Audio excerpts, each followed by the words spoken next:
This is BBIU, Biopharma Business Intelligence Unit. We provide structured insight and strategic analysis. In a world saturated with noise, surface narratives, and politically shaped data, BBIU operates at a different level of resolution. We focus on the forces beneath events: geopolitical and geoeconomic realignment, biopharma structural dynamics, liquidity stress and financial fragility, institutional drift and epistemic erosion, the architecture of power in global systems. Our work is guided by three principles: truth, structural coherence, and verifiable inference. Every model, every report, every forecast you see here is part of the analytical framework we use to brief decision makers worldwide. If you're looking for information, there are many places to go. If you're looking for structure, welcome. Regulatory truth rewritten: the FDA's Bayesian turn as structural reallocation of epistemic power. From hypothesis rejection to belief governance under ODP-DFP stress. Executive summary. The FDA's January 2026 draft guidance on the use of Bayesian methodology in clinical trials signals a regime-level shift in how regulatory truth is constituted. Under the legacy frequentist system, approval was produced through hypothesis rejection. The regulator did not affirm that a drug worked. It merely established that the hypothesis of no effect could not be sustained. This architecture preserved legal defensibility and procedural neutrality, but it displaced epistemic responsibility. Clinical development proceeded under an implicit belief in product efficacy without any institutional ownership of that belief. The Bayesian framework replaces this structure with an explicit belief system. Authorization is now grounded in posterior probabilities that integrate biological plausibility, historical trials, external data, and real-world outcomes. Regulatory truth becomes a quantified degree of belief rather than a binary statistical outcome. This transformation is not driven by methodological preference. It is imposed by structural scarcity. Modern drug development is dominated by small populations, fragmented signals, globalized execution, especially in China, and heavy reliance on external datasets. In such an environment, hypothesis-based validation cannot scale. The system therefore shifts toward cumulative belief architectures, capable of ingesting heterogeneous evidence. Under the orthogonal differentiation protocol, ODP, authority migrates from discrete trial events toward integrated evidence systems. Under differential force projection, DFP, the FDA does not increase outward enforcement power. It internalizes external data mass into its decision engine. Regulatory stability is now maintained through belief management rather than experimental finality. The apparent flexibility of the Bayesian turn masks a deeper concentration of power. Entities that control large, persistent data reservoirs increasingly control regulatory outcomes. Truth becomes an asset class. Regulatory truth becomes a quantified degree of belief rather than a binary statistical outcome. This transformation is not driven by methodological preference. It is imposed by structural scarcity. Modern drug development is dominated by small populations, fragmented signals, globalized execution, especially in China, and heavy reliance on external datasets. In such an environment, hypothesis-based validation cannot scale. The system therefore shifts toward cumulative belief architectures capable of ingesting heterogeneous evidence. Under the orthogonal differentiation protocol, ODP, authority migrates from discrete trial events toward integrated evidence systems. Under differential force projection, DFP, the FDA does not increase outward enforcement power. It internalizes external data mass into its decision engine. Regulatory stability is now maintained through belief management rather than experimental finality. The apparent flexibility of the Bayesian turn masks a deeper concentration of power. Entities that control large, persistent data reservoirs increasingly control regulatory outcomes. Truth becomes an asset class, is becoming legible. The frequentist shell no longer conceals the system's dependence on cumulative external data. Composite displacement velocity, CDV, high and accelerating. The system is undergoing a regime transition from event-based validation to belief-based governance. DFP index, IPP, moderate. Cohesion, fragmented between frequentist legacy and Bayesian adoption. Structural coherence, transitional. Temporal amplification, high. The FDA is not projecting power outward. It is reweighting internal force by importing historical and real-world data into present decisions. ODP-DFP phase, an exposed regulator in transition. Consolidation will occur around data-rich sponsors capable of sustaining posterior belief across populations. 5 laws of epistemic integrity. Truth. Regulatory truth becomes probabilistic belief. Reference. Priors force anchoring to external evidence. Accuracy. Inference is belief updating, not hypothesis destruction. Judgment. Authority migrates from trials to cumulative evidence. Inference. Outcomes are shaped by priors. BBIU structural judgment. The FDA is not liberalizing regulation. It is re-architecting epistemic authority. Trial execution yields to data ownership. Evidentiary scarcity is absorbed through priors, and priors are controlled by those with historical depth. BBIU opinion. The Bayesian turn formalizes what markets already price. Accumulated knowledge outranks isolated experiments. Belief becomes regulated infrastructure. Annex 1. From p-value to Bayesian belief, the reconfiguration of regulatory truth. 1. The p-value regime, statistical separability without ontology. Under the frequentist framework that historically governed FDA approvals, the p-value does not evaluate whether a drug works. It evaluates whether two statistical populations can be treated as indistinguishable. The null hypothesis, H0, posits that treatment and control belong to the same probability distribution, that the investigational product has no effect. The p-value measures how incompatible the observed data are with that assumption. When the p-value is sufficiently small, the hypothesis of shared origin is rejected. Nothing else is established. The system does not assert efficacy. It asserts only that the data are unlikely to have arisen under the hypothesis of no effect. The regulatory act is therefore negative rather than affirmative. The FDA does not state that a drug is true. It states that a specific counterfactual has been ruled out. This architecture was not a statistical accident. It was a legal technology. By regulating separability rather than reality, the agency preserved procedural defensibility while avoiding epistemic ownership of therapeutic truth. 2. The Bayesian regime, from separability to reality estimation. Bayesian methodology dissolves this structure. Instead of testing whether observed data could have emerged from a no-effect universe, it estimates the probability that the world itself contains a real, clinically meaningful treatment effect. This requires an explicit prior distribution, a quantified representation of belief before the trial begins, constructed from biological theory, historical programs, external trials, and real-world evidence. Trial data then update this belief into a posterior distribution. Regulatory judgment therefore migrates from hypothesis rejection to belief calibration. The FDA no longer arbitrates whether two distributions can be distinguished. It arbitrates the probability that a specific clinical reality exists. 3. What changes in drug approval?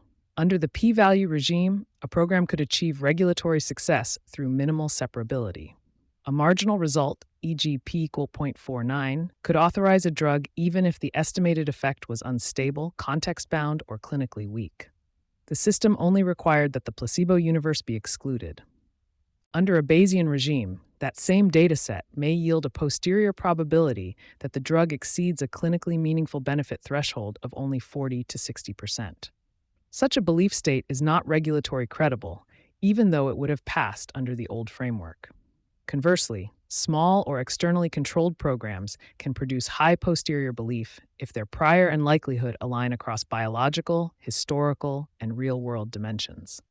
This is how Bayesian inference converts heterogeneous evidence streams into a single regulatory belief state. 4. Why this is an epistemic shift. The frequentist FDA governed error. The Bayesian FDA governs belief. Approval ceases to be a legal statistical threshold and becomes an institutional assertion about reality. Once a posterior probability is endorsed, the regulator and the sponsor have claimed that a therapeutic truth is likely to hold in the world, not merely in a controlled experiment.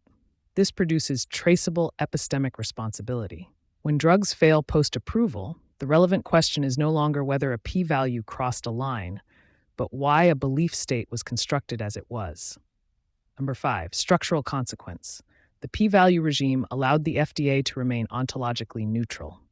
The Bayesian regime requires the FDA to own belief, and belief, unlike a p-value, leaves an audit trail. Annex 2. How Bayesian methodology rewrites the FDA's regulatory architecture. 1. From event-based approval to belief-based authorization. Under the legacy frequentist regime, FDA approvals were anchored to discrete trial events. A pivotal Phase 3 study either crossed a predefined statistical threshold or it did not. The regulator's role was to verify statistical rule compliance, not to assert therapeutic reality. Bayesian methodology dismantles this structure. Approval ceases to be an end-of-trial verdict and becomes a quantified belief state derived from accumulated evidence. Effectiveness and safety are no longer inferred from a single experimental outcome, but expressed as posterior probability distributions that integrate prior knowledge with observed data. Regulatory authorization thus becomes a statement about the likelihood that a clinical reality exists. 2. Legalization of prior knowledge. In a Bayesian regulatory system, prior information is no longer informal context. It becomes mathematically binding. Biological mechanisms, historical trials, foreign datasets, real-world evidence, and platform-level experience are encoded into prior distributions that directly influence regulatory conclusions. Authority therefore migrates from isolated trial execution to the governance of how priors are constructed, justified, and constrained. What was once narrative now becomes algebra. 3. Regulatory decisions become model-based. Bayesian evaluation transforms FDA review into a model governance process. Approval is no longer attached to a dataset. It is attached to a belief-generating system composed of prior distributions, likelihood functions, decision thresholds, and simulation-based operating characteristics. Regulatory review therefore shifts from document auditing to structural model auditing. The agency evaluates not only what data were produced, but how reality was mathematically inferred. 4. FDA's epistemic exposure. When posterior probabilities are used for regulatory inference, the agency can no longer hide behind hypothesis rejection. Every approval encodes which priors were accepted, which data were included or excluded, how uncertainty was weighted, and which clinical thresholds defined success. Belief becomes traceable. This exposes the FDA to epistemic accountability. When drugs fail in practice, the architecture of belief that justified approval can be examined, contested, and revised. 5. Expansion of the approval substrate. Bayesian methodology expands the evidentiary substrate of approval beyond domestically executed randomized trials.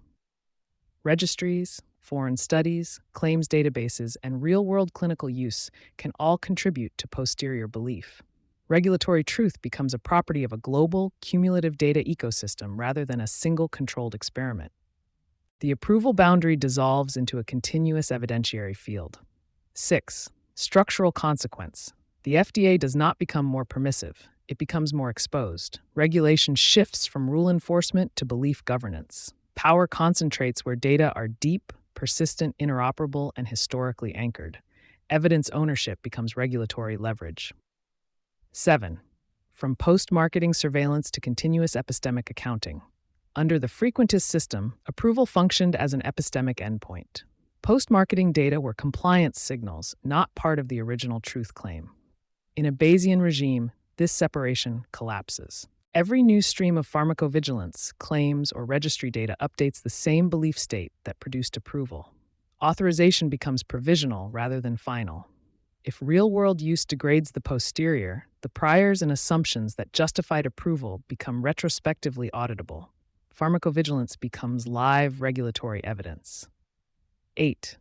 Regulatory accountability becomes traceable. Because approval is expressed as a probability, error leaves a mathematical trail.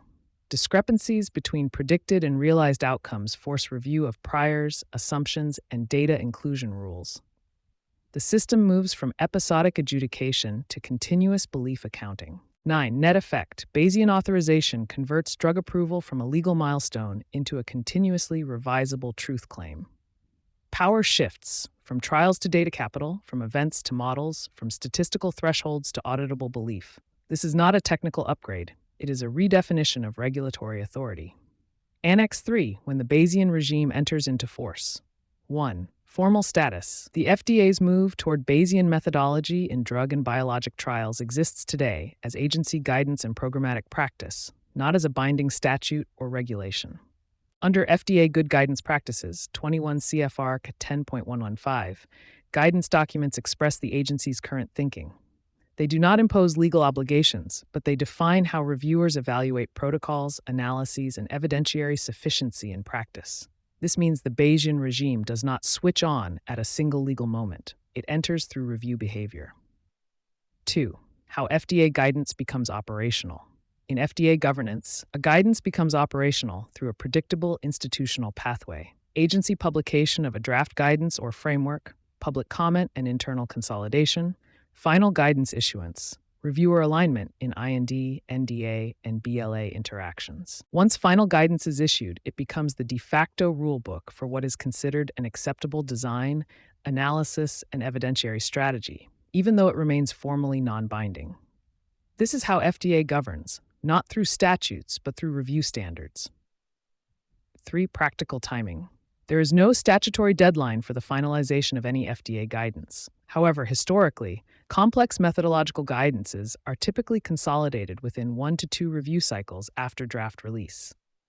During this period, the FDA already applies the framework selectively in pre-IND meetings, end-of-phase consultations, complex or innovative program reviews.